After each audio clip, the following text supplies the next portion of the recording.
Hey, popcorn junkies! We're here to review a new American indie movie. We love indie movies here. We love them.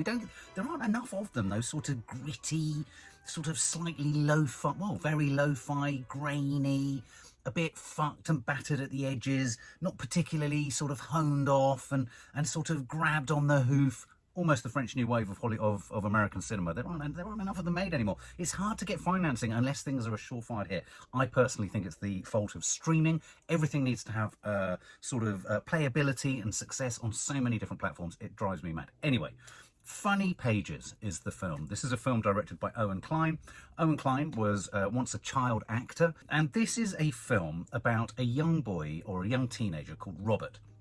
Robert is a cartoonist, or a student cartoonist, a college cartoon, or an aspirant cartoonist who wants to drop out of college, throw it all in, and basically just loves drawing. When I say he's a sort of cartoonist, he's into comics, but he's not into the comics that I'm into. He's not into superhero stuff. He's not into the horror stuff. He's into that sort of Roger Crumb kind of. Do you remember Mad Magazine? That sort of. It's more cartoon / caricature. Quite infantile. Am I saying it's viz? I mean, there's a point to it. But for example, this starts with him sort of flicking through a sort of cartoon, a tiny little flick book. Not the ones, the ones where people kind of move. Not like that, but full of buttholes, sexual images, penises. So it's quite an explicit film. I mean, even though it's kind of cartoon explicit, it's quite explicit. For me, this film immediately evoked memories of Todd Solondz. He did a film years ago called Welcome to the Dollhouse, and it emblazoned itself on my mind when I was a sort of teenager. I thought, God, this is a radical new way where you can just make films from the hoof, from the hip. You can just, on the hoof, from the hip, you can just go out, shoot stuff. Doesn't matter if it's grainy, doesn't matter if you haven't got a whole lighting rig, use natural light, push the iris and all that kind of stuff. But this is also produced by the Safdie brothers, who brought us Uncut Gems. And there is a real Uncut Gems-esque feel, almost material, almost organic feel to the celluloid, or even if it was shot on, I think it was shot on celluloid, looks celluloid, it's very grainy, but it has that similar sort of, it's almost the pallor of every character. They look dead. Everyone looks like they're dying. It's like the awfulness of your skin, it's not treated, it's not colorized, it's raw. So the central character is Robert. Don't know if that's a pun on the idea of Robert Crumb. He's an aspirant cartoonist. He hangs out in a comic store, and the first scene we have is a deeply disturbing and odd scene. Everything in this verges on comedy and extremity and pastiche. So you're always 2 seconds away from laughing at everything. It's essentially a dark comedy, but it takes things really close to the bone. So, for example, this first character is a teacher. He's kind of an art teacher who kind of is trying to encourage Robert. He's sort of saying to him, "You're really good, you're skilled. Do you want to draw me? Why don't you draw me?" He's a really sort of big man, and he compliments him and all that kind of stuff, and strips off to his pants, which is bad enough. I mean, his pants are hideous. He says, "Draw me," and then he pulls his pants down. Not surprisingly, even Robert in this film, which, to be honest with you, has a sort of odd sense of, there is no moral compass to this film. Every character you meet progressively through this film feels like they're worse than the person before, or they're sort of nastier than the person before, or they just don't feel warmth or compassion. So it's a film in which none of the characters actually feel or demonstrate particularly much warmth to anyone. So it's kind of quite cold like that, and I don't normally like that kind of thing, but it kind of works for its subject matter. So yeah, so he have this scene, but he decides to leave this art teacher's bit, and there's this incredibly curious scene where he's essentially escaping on foot politely. So, I really don't want to, because his teacher's got his penis out, and he's walking down the road, and the teacher starts to curb crawl him, pulls into the opposite onflow of traffic. He's trying to curb crawl him, saying to him, I haven't offended you, I haven't left you feeling awkward. Of course you fucking left him feeling awkward, you grooming paedophile. And then the car crashes, or a car smashes into him and kills him. This has all happened in the first 10 minutes of the film, 5 to 10 minutes of the film.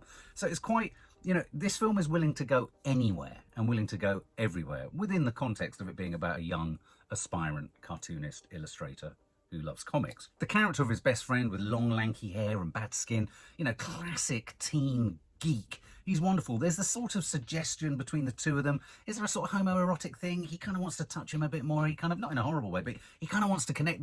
This is about misfits. This is about geeks. But this is like, rather than one of those Sundance indie films where the geek, like in something like Miel and the Dying Girl, is kind of cool. These geeks aren't cool. And in fact, you know, Robert's friend, I mean, is Robert cool? No, he's not really cool. He thinks he's the big I am. He sees his parents, he says, I'm dropping out of college. And his parents, brilliantly played, by the way, the actors who played the two parents were fantastic. The father is just in disbelief at the stupidity and arrogance of his son. The mum is kind of like perplexed, but, you know, not pushing things.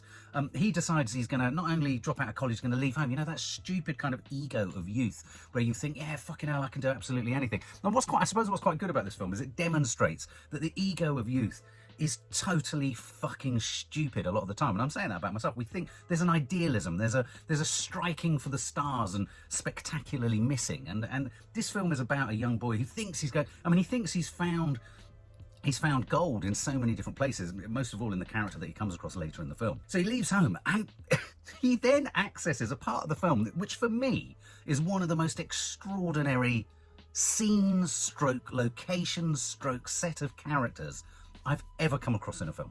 He enters, it's supposed to be an apartment, but it's actually a series of rooms, really hot rooms, beneath a set of stairs in another building. So it's essentially in the basement. And there's a man, a really old, sweaty man, who is filmed in extraordinary close-up and beads of sweat coming down his face, and his hair a little bit like that. What was the name of that Scottish comedian whose hair used to fall to the side? You know, he had a couple of wisps of hair.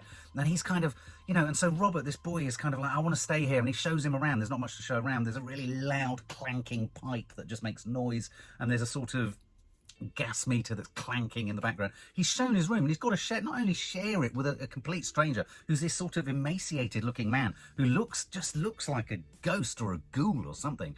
He's not only got to share the room with him, but he's told he's got to share the bed, and it's going to be something like $300. So immediately he has not landed on his feet whatsoever.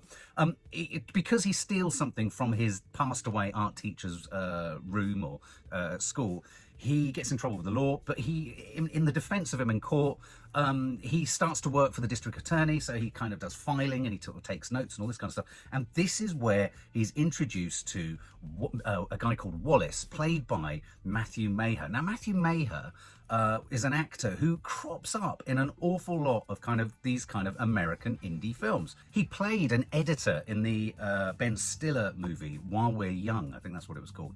I saw him in a play in London and he's just fantastic. I mean, he plays kind of the same character, but this droll, disparaging, moody, miserable kind of character. But anyway, so this guy comes into the district attorney's office.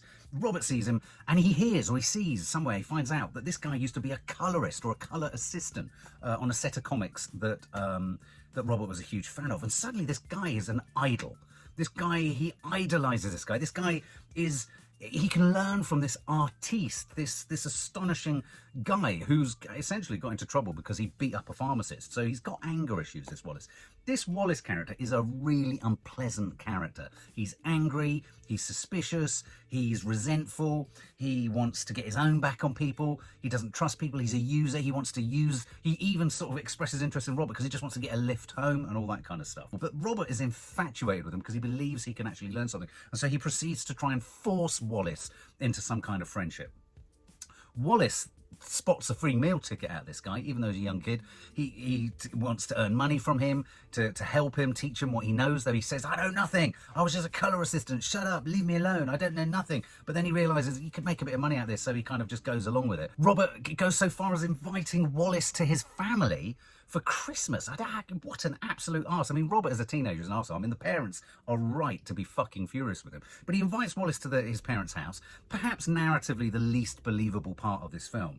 And just a series of unfortunate events occur involving Wallace having a sort of nervous breakdown in a toilet, smashing a window because he gets hot, going upstairs, trying to show Robert how to draw. And then Robert's friend arrives, the long lanky-haired friend arrives. And he too is kind of like, you know, obsessed with, he's like, oh wow, okay, so he's a cartoonist, that's kind of cool, oh brilliant, that's kind of cool. Wallace is fucking horrible to the pair of them. And then this enormous fight breaks out where the pen is mightier than the sword as it ends up going in Robert's head. And so this incredibly dramatic scene, and the film rolls to its end. It is a film of indie madness. It is populated with intensely unlikable characters, but they're so kind of unlikable and such oddballs, right down to the district attorney, that they are all actually cartoons. This is a cartoon strip. It reminded me of that Paul Giamatti film. Was it Splendor? It's one of those curiosities where, without being stylized, it doesn't do it through style, it doesn't do it through obvious caricature, it does it through actually pushing the camera in extraordinary close-up into the sort of inherently repulsive faces of anyone. If you go close enough up to anyone's face, it gets pretty oppressive and repulsive quite quickly. It starts to contort into something quite strange, and I think this film does that. And it is a story about, it's a coming of age story, but his coming of age is quite sensationally hideous. Let me just paint this scene for you. There's one scene where he heads back to his apartment, which isn't an apartment, it's an overheated room by the boiler under the stairs in a building. He's obviously got the landlord who's got the wispy hair. He's got the strange emaciated man who he's sharing a room with. He comes and he's shown them at some point. He's shown them these strange small books with the porn in, cartoon porn in it, buttholes and all that sort of stuff. Very explicit. And when he comes home, he opens the door to look into what they're doing. One's masturbating furiously on the floor, and the other one has been, and his penis is hanging out. The fat guy with the wispy hair, and he's lying on the bed. Now that is going to put you right off the film. I was shocked. I was horrified. It was disgusting, and this film at times is disgusting. And yet it's incredibly captivating. It's stuck with me. It's stuck with me ever since I saw it. These films just don't get made anymore, and you could argue maybe they shouldn't. But I think I kind of liked it. It kind of, as I say, it was a coming of age story that kind of goes wrong, and in it there is this. You're reminded of the inherent sort of caricature-like nature of so many characters that you meet in life. And in a weird way, that managed to kind of distance you from the awfulness of, essentially, it starts with a paedophilic sort of scene with a teacher.